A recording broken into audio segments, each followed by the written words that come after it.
littérature de l'Union européenne, ou EUPL, permet de voyager sans bouger de chez soi. Si la barrière de la langue demeure, pour les titres qui ne sont pas encore traduits en français, les extraits lisibles sur le site du prix et dans l'anthologie éditée chaque année permettent à un grand nombre de lecteurs et lectrices de se familiariser avec les voix représentées. Aujourd'hui, je vous emmène à la rencontre d'une autrice au profil singulier. Néerlandaise d'origine iranienne, Sholeh Rezazadeh publie son premier roman, Le ciel est toujours violet, en 2022, en néerlandais, au bout de 3 ans sur le territoire. 3 ans pour développer une langue autre que sa langue maternelle et écrire un roman où la nature occupe une place cruciale. Son second roman, que l'on pourrait traduire par « Je connais une montagne qui m'attend », est celui qui a retenu l'attention de l'EUPL. On coupera. Son second roman, que l'on pourrait traduire par « Je connais une montagne qui m'attend », est celui qui a retenu l'attention de l'EUPL. Nous allons parler d'écriture, vous vous en doutez, d'immigration, de poésie et de l'importance de l'EUPL dans une carrière d'écrivaine. Espérons bientôt trouver les mots de Sholeh accessibles en français. Hi Sholeh, and thank you for talking with us about EUPL and your writing. Hi, thank you for having me. Nice to meet you. Actually, I've read on the EUPL site that you arrived in 2015 in the Netherlands, and 3 years after, you published your first novel in Dutch. Yeah. Well, how did you work? So after 3 years, I had a contract for my first book in Dutch. I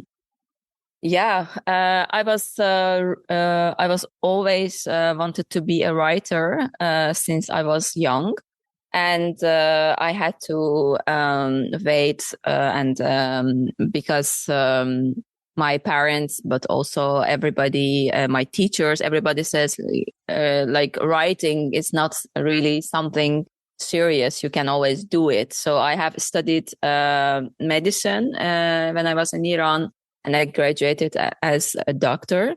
But I always knew that I want to be a writer. So when I moved to the Netherlands, and I had to start a lot of things from begin, also my study and everything. So I thought maybe this is the right moment to do what I always wanted to do, and that was writing. So I thought maybe I can give it a try, and I can try to write in Dutch, because now I'm living in the Netherlands and I want to live as a writer in the Netherlands.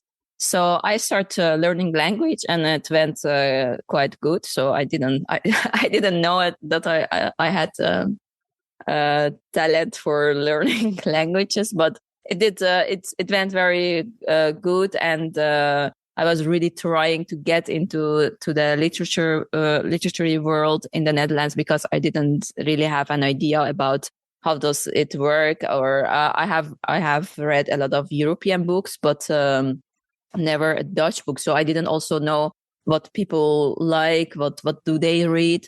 So I just started with just taking any opportunity to show my work, or so with a lot of open mics, and also a lot of small publishings and here and there. And so I had, after 2 years, a contract for my first novel in Dutch. So when I say it, it's a bit. It looks like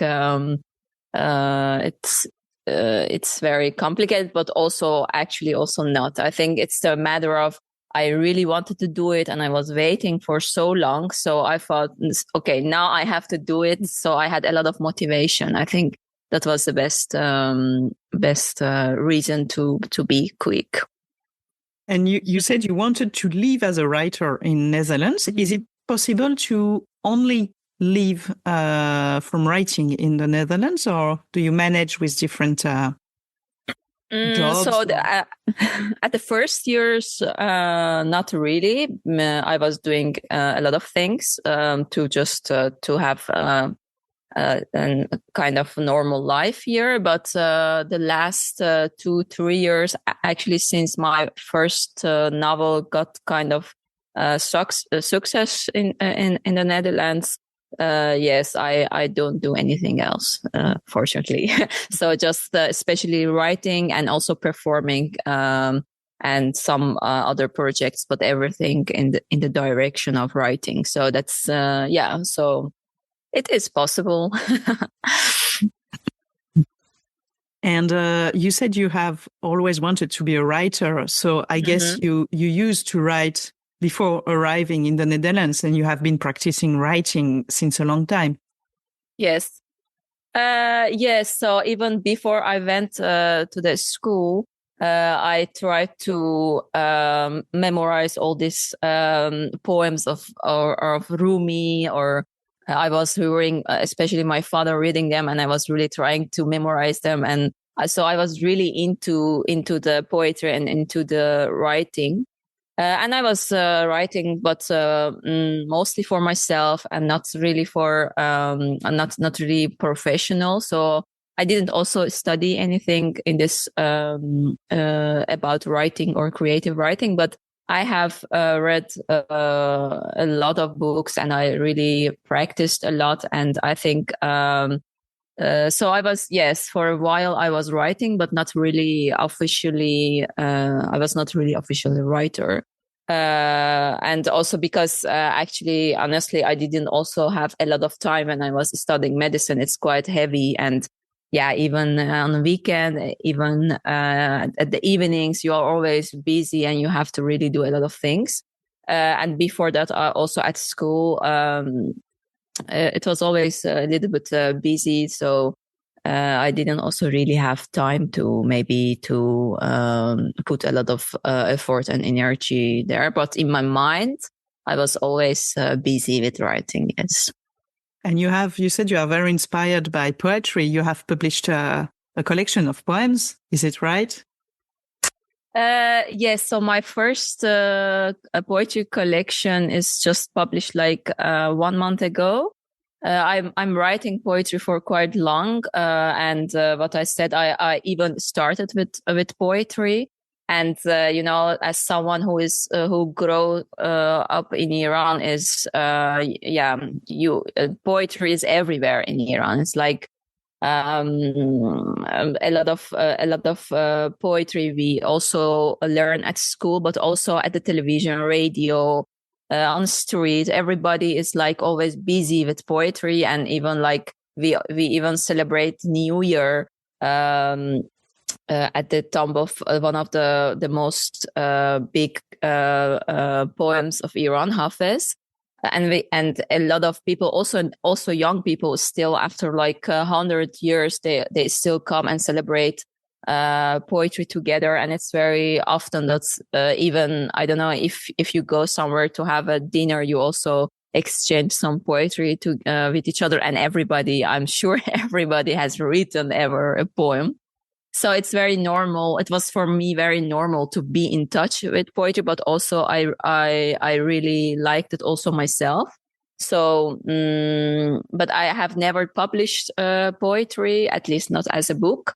And but 1 month ago, I published my first Dutch poetry collection. All the especially poems that I have written the last 5 years in Dutch. But there are also few poems that I have translated from Persian. So there are also some old poems of 10 years ago or 15 years ago, but mostly new poems. And it's maybe, I don't know how is it there, but in the Netherlands, everybody is a bit scared of poetry, or everybody's like, I don't know, I don't understand it, I don't get it. So also publishers, but also everybody's kind of, okay, it's good, but I don't know if I want to publish a book or if I want to buy a poetry collection.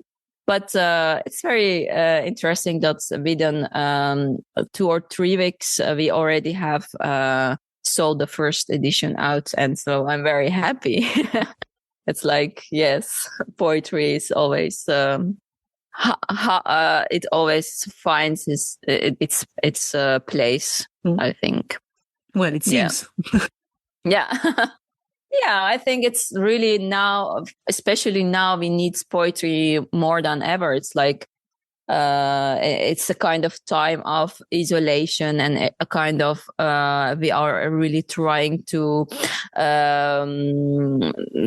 put everybody in kind of box, like who are you, where are you from, what are you thinking, what are your thoughts, but at the same time we are also really in a very big world that we want to also connect with each other deeply. And so I think poetry is really one of the easiest things to get connected to each other and to understand each other and to have to share some emotions together. And also, so I think that's also maybe why people are very positive about poetry. And also I go quite a lot to the schools here at the Netherlands, in the Netherlands. And then I also see that how young people are also really enjoying poetry. And what I said, they are also always at the beginning, they are like a bit scared. I don't know, I don't understand it. But if you just give them time and you just explain, like, poetry is not to understand, it's just to feel it, just to let it come and let it be, then you see that how beautiful and how beautiful poems actually they also write, and that's very nice to see. And as far as we can see, because your books are not translated into French yet, your writing, maybe yet, we'll talk about it after. Yes. Your writing is very connected to nature. It seems that especially mountains are almost like characters in your books. How did you build this link, and how nature is so important to you? I come from a very high place in Iran. So when I was born and when I grew up, it's surrounded with the mountains. And at that moment, I didn't know that they are so important. And then I moved to a land without any mountains. So this is the most flat country in the world. And so at that moment, I really was like, wait, I missed something. And this is mountain. And I really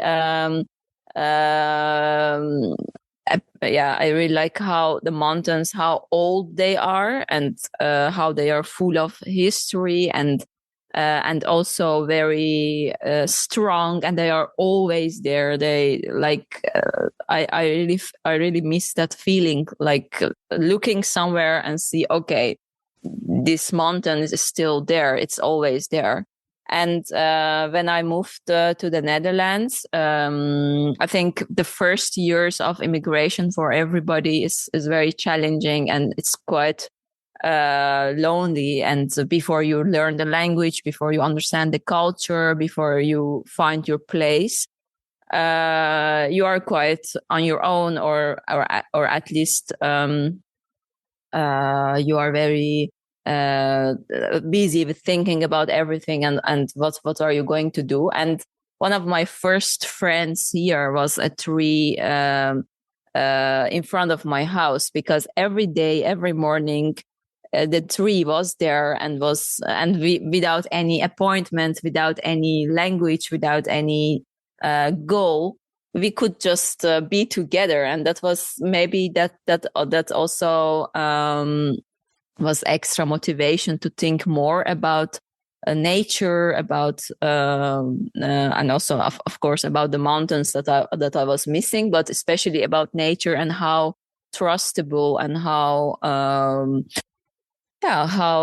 friendly the nature is, and from the other hand, how sometimes we really forget about it, and how we, in our very busy life, we forget how important the nature is, and also that we are also a part of nature. We also forget that. So it's like it's not just a decoration for our life, but we are also a part of it. And I think this connection I always had with nature. Also, if I think about my childhood, and I think, what I was doing mostly I was just somewhere close to the tree or somewhere in the nature, and I would rather spend time with the tree than with my friends, I would say.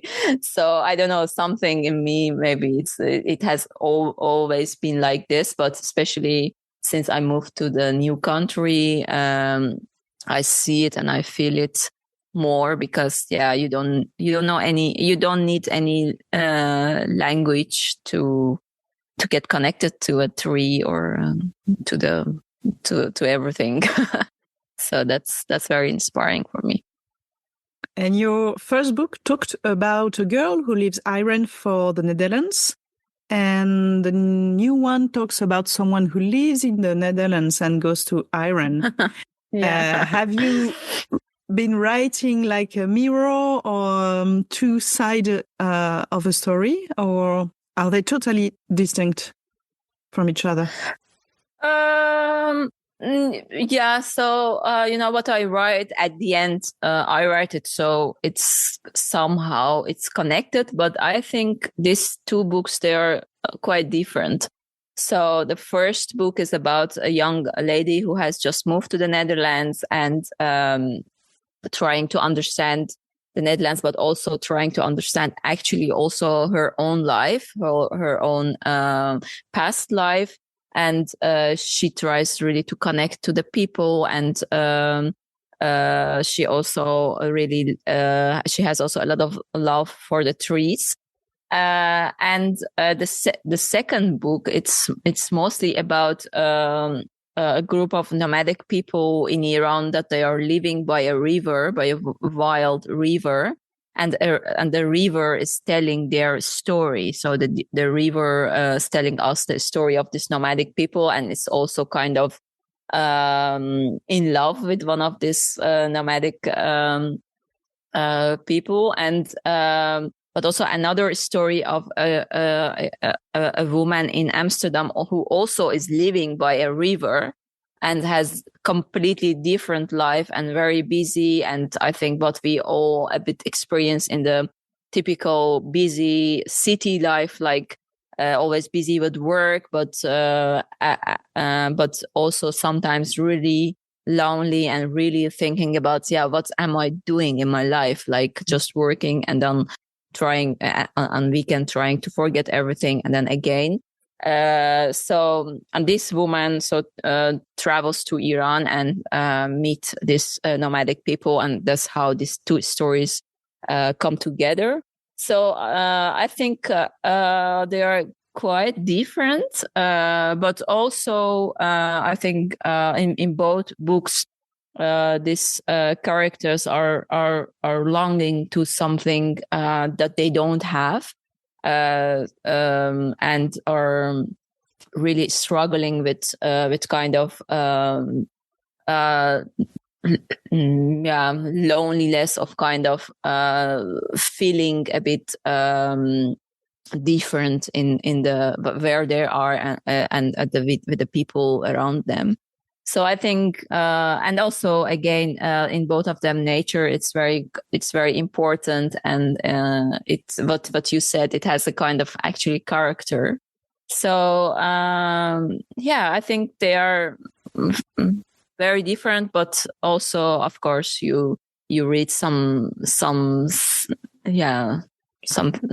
same topics a bit, you read again in these books. And also in poetry collection is also like that. It's also a lot of nature and a lot of personal questions about what am I doing in this life, and how can I understand other people. And so because what I said at the end, I am writing this book, so I cannot really say that I'm changing a lot during this all years, but for me they're also a bit different. But you also have your own personal writing trends, actually, your own universe and what you build in your books.